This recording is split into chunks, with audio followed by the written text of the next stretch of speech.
Efreito un temete. Que sri koran yen ndega kanenya.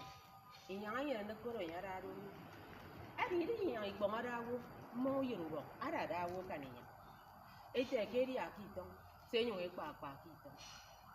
Efreito ko posong isong. Iya keri ng ikparawo ndem. Adi ama sang isang. Seisong. Morugo ekame kararo. Prok. Nito itemi.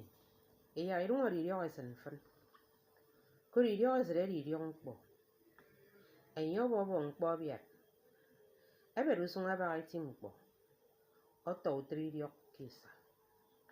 Owirio eset iyene kama. Ukprowu ebo boko nye.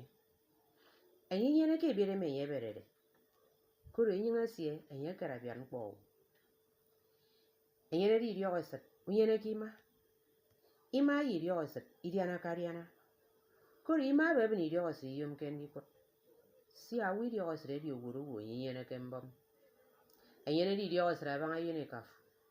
Amaka wa fiok so worode. Idio set aswani man. Enyenku oguru biyo. Bu prosi kari so ki song fan. Adi dio set osoko san. Koro yo so abiara wo no wo. Idio set ibat kabat baba mfon.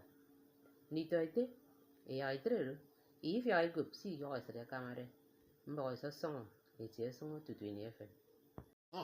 Se paro, iko idega kibut. Ewa ekot. Owa ya.